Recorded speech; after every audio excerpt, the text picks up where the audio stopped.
now we're to Miss Taylor's favorite time, language. So I guess you think everybody needs a piece of candy. Well, if you can scrounge around and find a piece of candy, go for it. Otherwise, we are going head into adjectives a little bit more as we're going through. And so we are starting off on page 179. And there's this cute little eagle there. He's like, look closely. All right. Whenever you use ER or EST, make sure you state what it is you're comparing it to. I am shorter.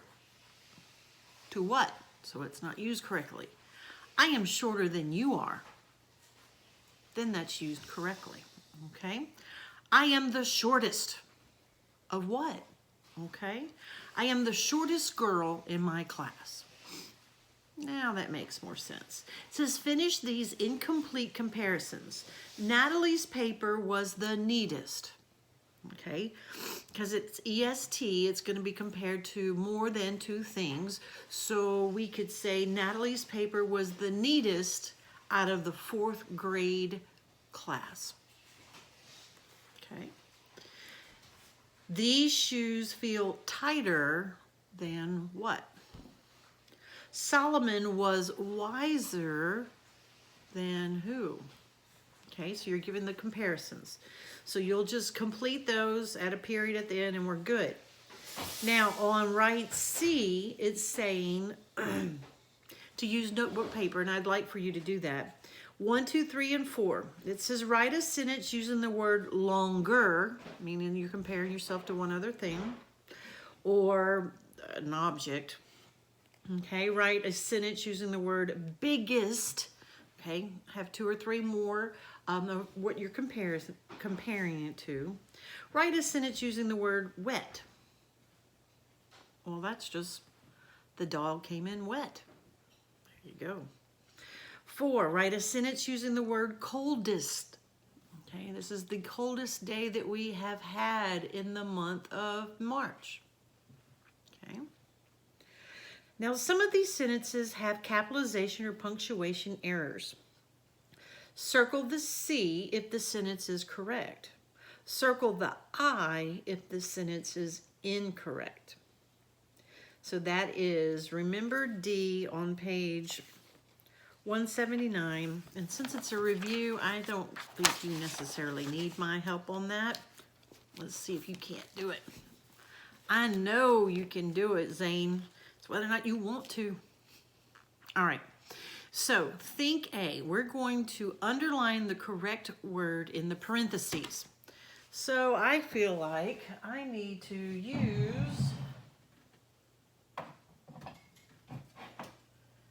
our fun little stick people.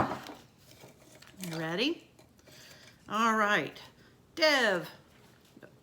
No, that's not Dev. That is Brock. Dev, number 14. Here we go, buddy. Of the twins, Jesus is blank.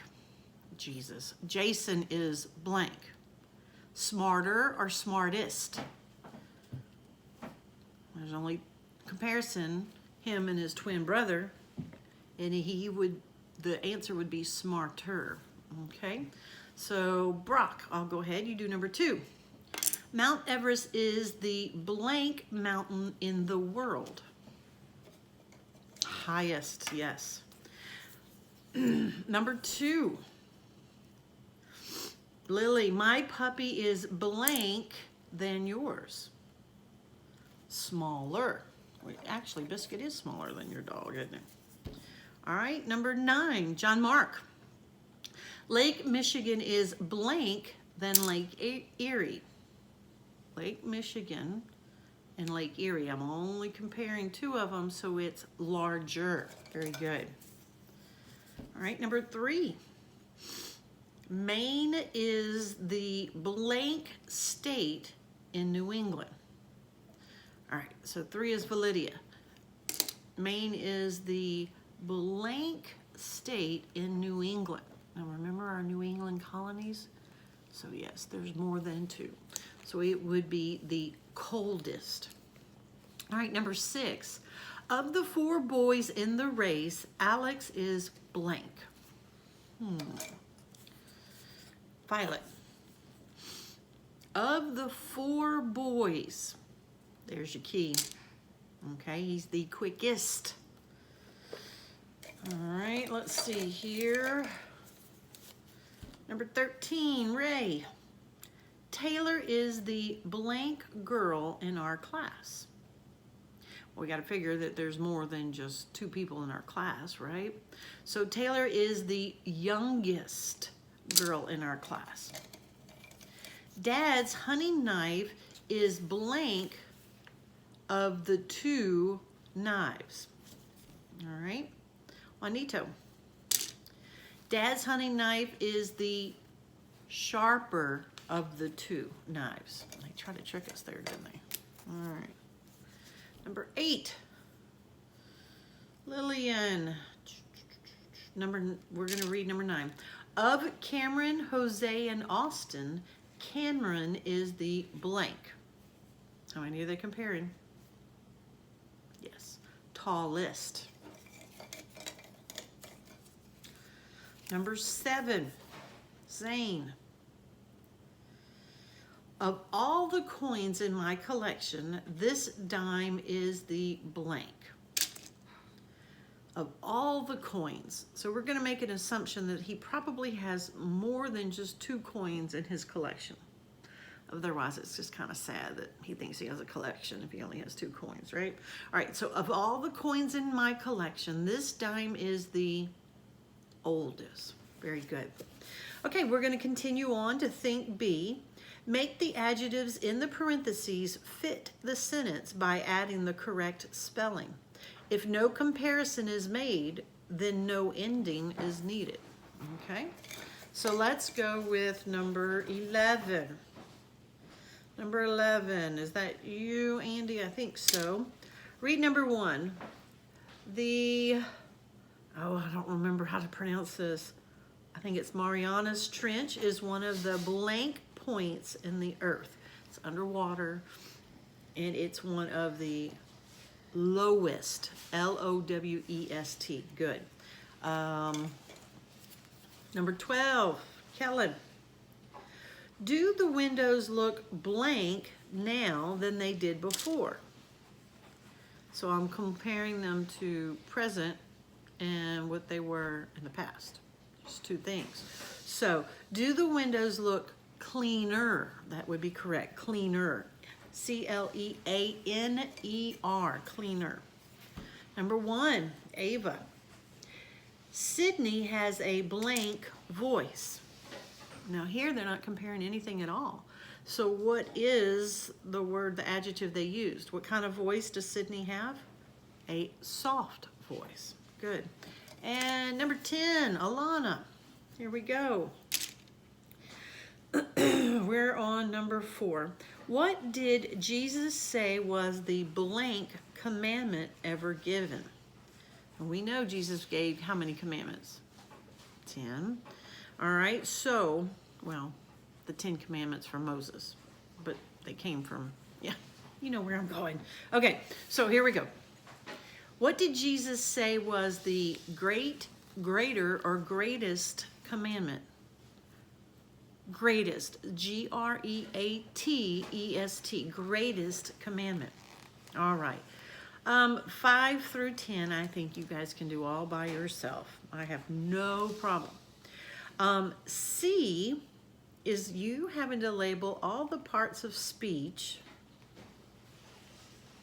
And they want you to use noun, verb, pronoun, or adjective. Well, you know how Miss Taylor hates when they keep changing things around. I want us to, well, all right, let's see if we can't do one of them together. And the way they have it, instead of just subject and verb, they want you to tell me if the subject is a noun or a pronoun. Then they want you to go a step further. So the first sentence is, I have climbed that high mountain. So I have climbed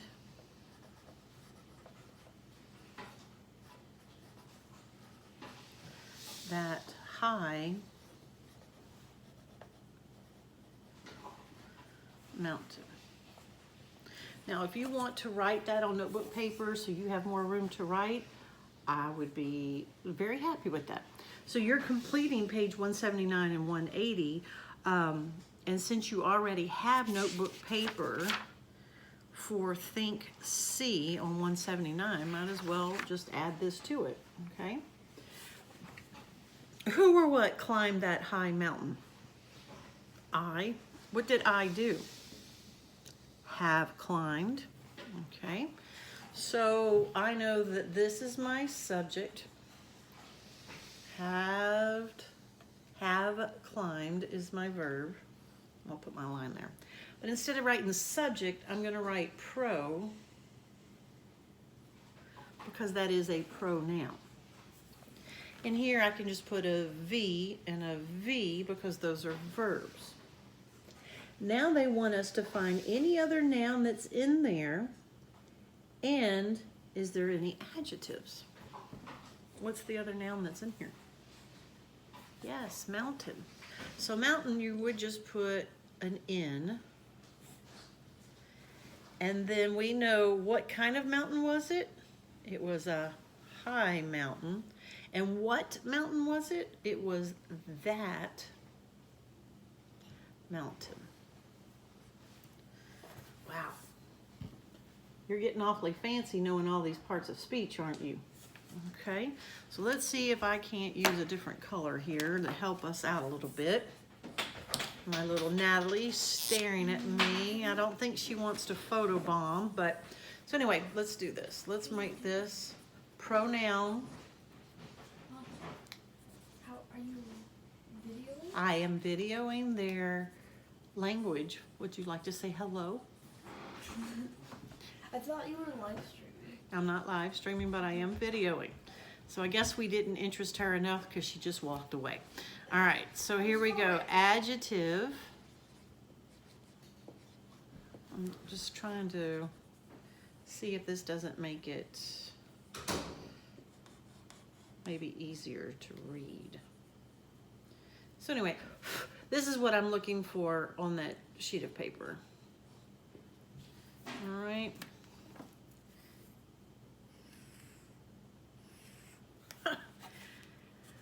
Maybe, maybe not. I have climbed mountain. What kind of mountain? That mountain, that high mountain. You'll do the same for the last one. Dad washed the dirty car. Who or what washed the dirty car? Dad. What did Dad do? He washed. Okay. Well, what's the other noun in there? Car. So we would make that a noun. But what car? The car and the dirty car. Exactly. Well, once you finish page 179 and 180, go ahead and have Mom take a picture of it and email it to me so I know that we are moving right along. Thank you for language and your attention.